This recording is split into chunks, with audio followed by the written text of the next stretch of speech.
Okay, so now what I want you to do, I want you to practice. So I want you to take some time and try to do part A, and I also want you to do part B. So try doing those two problems. If you get stuck or if you need help, you type in the chat. I'll be right back. But try doing these two parts right now.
All right, so let's try doing point 10. Cool, good job, Edgar.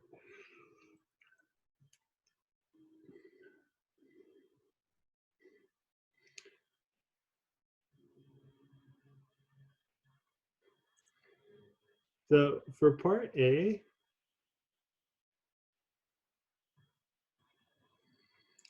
if you look at it, it says less than, so you want to shade the left-hand side.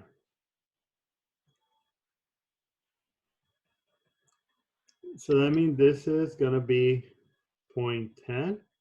So you want to find the z value that corresponds to this. So right off the bat, you should already know it's negative, because if you look at it, it's on the left-hand side. So for this one, I've been using ClassCalc. So if you do have a TI-83 or 84, I'll show you how to do it in the TI-83, 84 for this next one. So for the TI-83, so let me share the TI-83 with you for you could follow along. All you have to do, go to second, go to vars. So let me repeat that. So first hit second, then hit vars. And then you're gonna use this one which said inverse norm.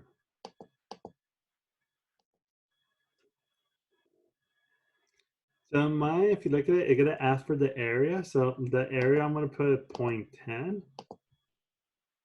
If you look at it, mu and sigma is already 0 and 1, so just leave it as 0 and 1. There you go, paste, press enter.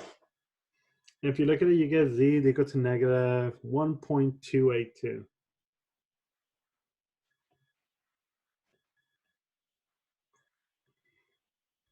And that's how you deal with a TI-83 or TI-84. Here, I'll also show you how to do it in ClassCalc. So in ClassCalc, if you look at it, we already have 0. We already have 1 for standard deviation. So the only thing we have to change is the area. So let me change that from 0.90 to 0.10. And you also get negative 1.282. So no matter if you have a class, well, if you're using ClassCalc or if you're using the TI-83 or 84, you should get the same answer.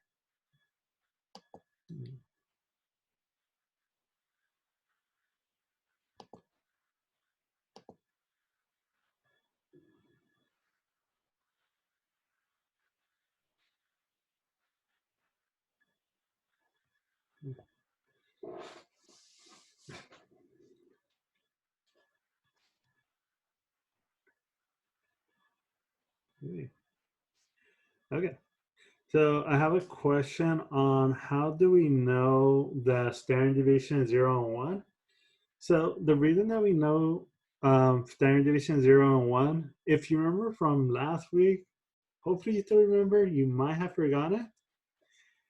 Anytime you see the value, automatically mu is 0, standard deviation is 1. So if you look at this problem that I gave you right now, notice I'm saying z, aren't I? So anytime you see z, automatically mu is 0, standard deviation is 1. Anytime you see z, that's automatically telling me my mean is automatically 0, standard deviation is automatically 1. Yeah, no worry. It's been a week, so many days to forget stuff. All right, cool. Edgar is dying to give me the answer for B. So let's do B.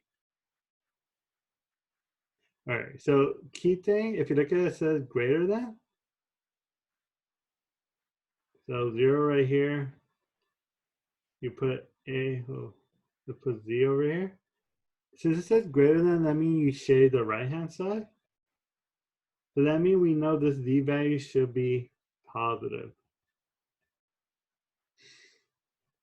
All right, so let me transition over to here. We'll do it on the TI-83, and then I'll do it in the class calc.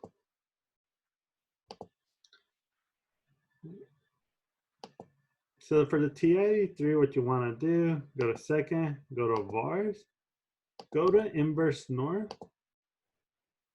If you remember for this one, 0.30 is for the right, but since the calculator always want the probability to the left-hand side, you're gonna put 0.70 here. And then mean is 0, standard deviation 1, and you go to paste. So you get z is equal to 0.5244. Oh, and that's the answer that Edgar has. So congrats on Edgar. So let's go ahead and now let's go ahead and do it on class calc. And here, let me do it all over again in case you don't know how we got that. So first thing you want to do, you go to stats, you go to distribution, you go to normal distribution, and you want to put the mean, which is 0. You want to put standard deviation, which is 1.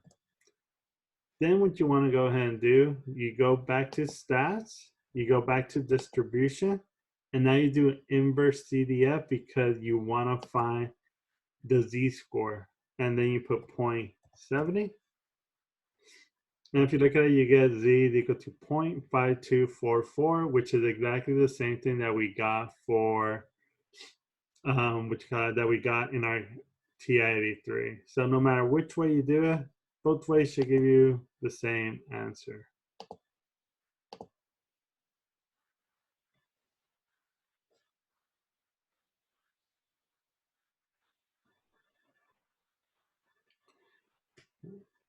But any question in regard to these problems?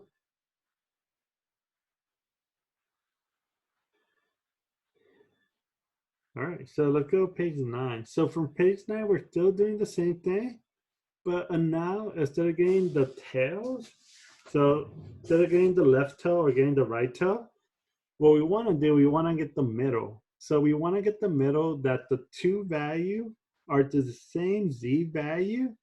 The only thing I want different, one of them has to be negative, the other one has to be positive. So what I mean about that is this value is negative 2.37. That means this value will be 2.37. So they have to be the same number, just with different signs. So we want two z values that capture a percentage in the middle. And when you get the z value, you're gonna get a positive and a negative z value.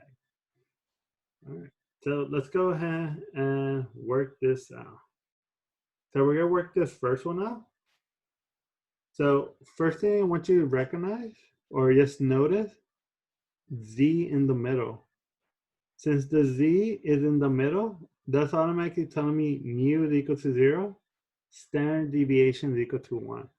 As soon as you see Z score or you see Z value, that should automatically be what you think about, that mu is equal to 0, standard deviation is equal to 1. So if you look at it, it says the middle 95%. So that means if I draw this out, I want the middle 95%. So the middle 95% will be from here to here, and we put 95% in the middle. Well, actually, let me use decimal. Oops, let's use decimal. And here, let's shade it.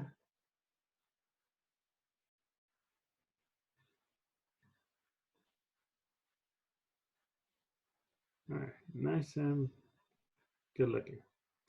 All right, so we have 0.95 in the middle. So can I imagine the whole thing should be adding up to 100%? So if I tell you there's 95% in the middle, how much is left over?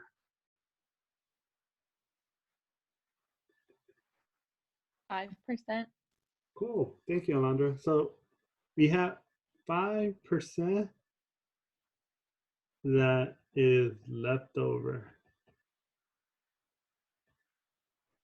Or what you could say 0.05. So what I want to do, I want to get this 0.05 and I want to split it between this tail and this tail. So how can I evenly split up the 5% to go into both tail? What should I do with the 0.05? 2.5. Well, what should I do with it? Divided by 2? Yeah, divided by 2. So we get 0.05 divided by 2. If you do that in your calculator, you get 0.025. So that means this piece right here will be 0.025. This point over here will be 0.025. Any question on where the 0.025 come from?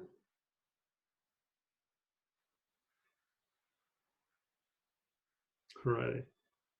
So once you're able to draw this out, what you want to do, you just want to look at this one. Because this one is going to be the one that you're going to use to get the probability. So I'm going to use 0.025.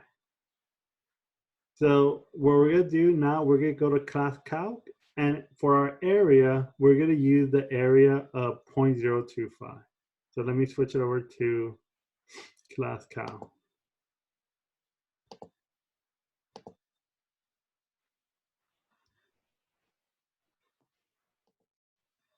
So we'll say stats, we'll say distribution, we'll say normal distribution, we'll put 0 for the mean, we'll put 1 for standard deviation, and then we'll go back again, we'll go to stats, we go to distribution, we do inverse CDF, and you want to put 0.025.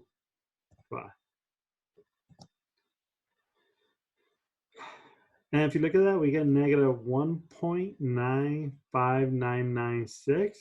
But pretty much what's going to happen there is you're going to simplify to negative 1.96. So we're going to put negative 1.96. Everybody get how we found the negative 1.96 here? Right, so let's transition back over to my iPad.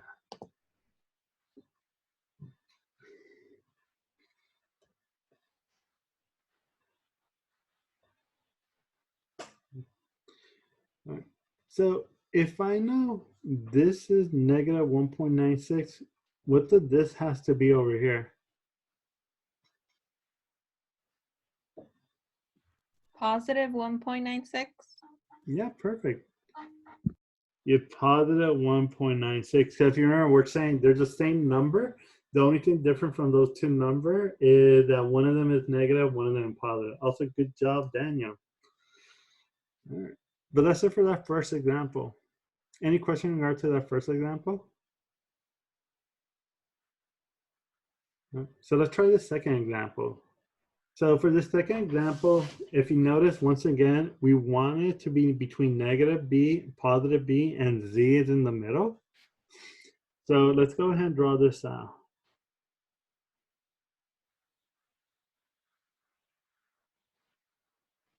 So we want it to be the middle. The middle should be 80% or 0.80. So if I have 80% in the middle, how much percent is left over?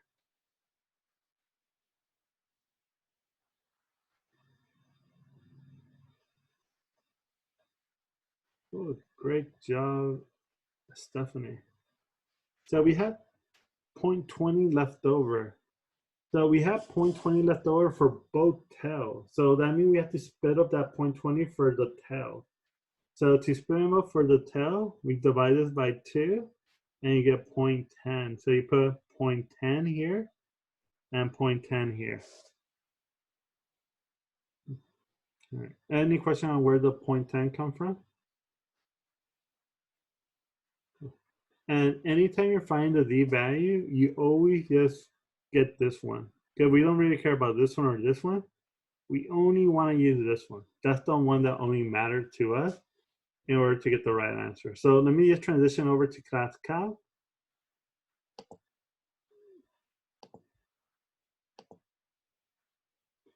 So all I'm going to do here is change this to 0.10. And you get negative 1.282. So let me transition back to my iPad.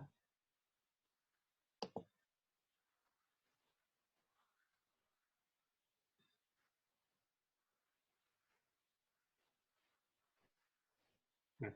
So if you already look, I already put the negative 1.282 here.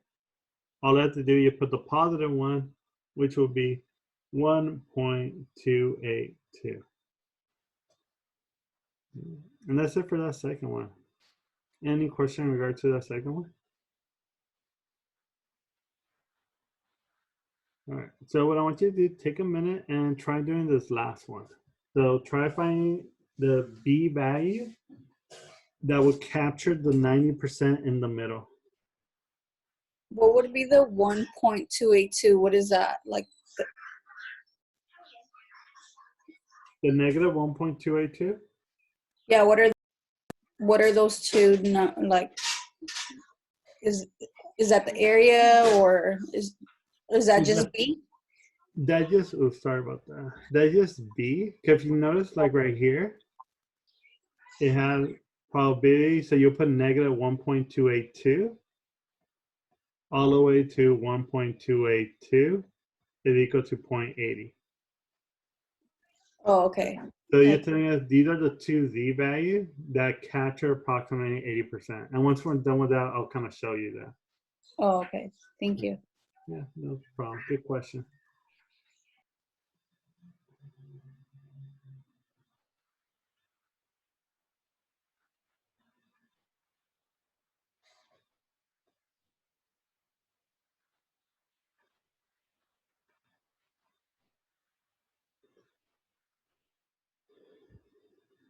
All right.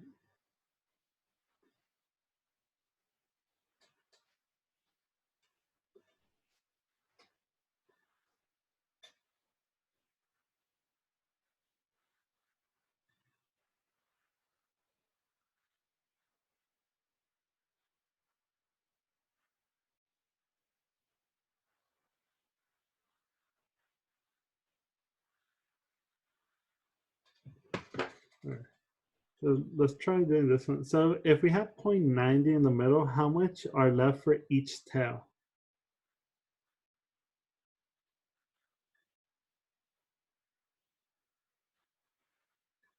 .45. Well, how do you get the 0.45? Oh, right. It has to add up to 100. Sorry, my bad. Yeah. No. So how much should go over here? 0.05. Yeah, 0.05. There you go. So that means over here, 0.05.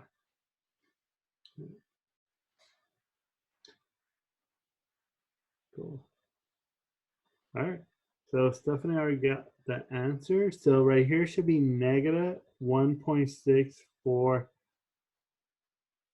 Well, technically that next 4 should be rounded up to a 5.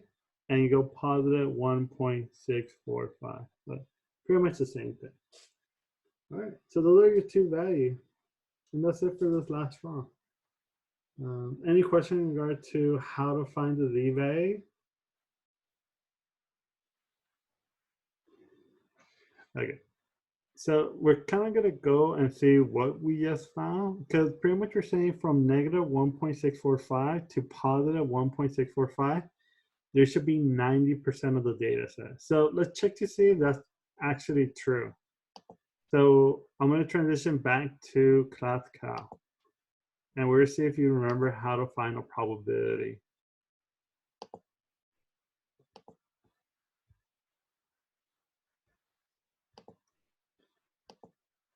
All right. So if you want to find a probability, you go to stats, you go to distribution, and you go to normal distribution. So we're going to say mean is 0, standard deviation is 1. Everybody go with that so far? All right. So if I want to find the probability, which one do I want to, like, how can I find a probability? So how did we do it last week?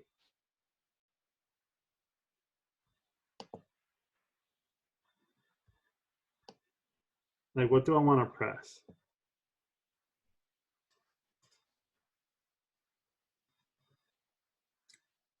Start with a letter. CDF. Yeah, good. So you press CDF. And right now we're gonna put the lower bound, sorry.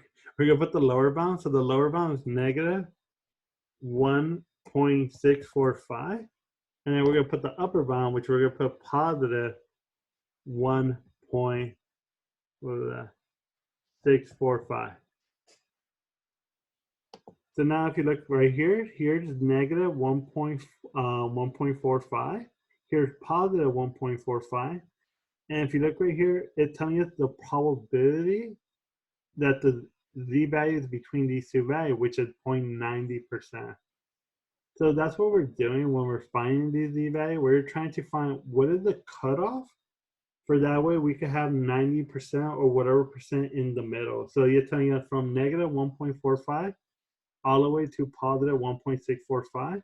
That's the cutoff where you can have 90% of the data set in the middle.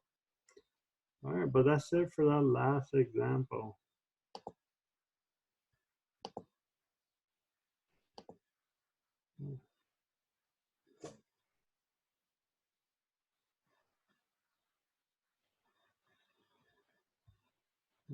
So let me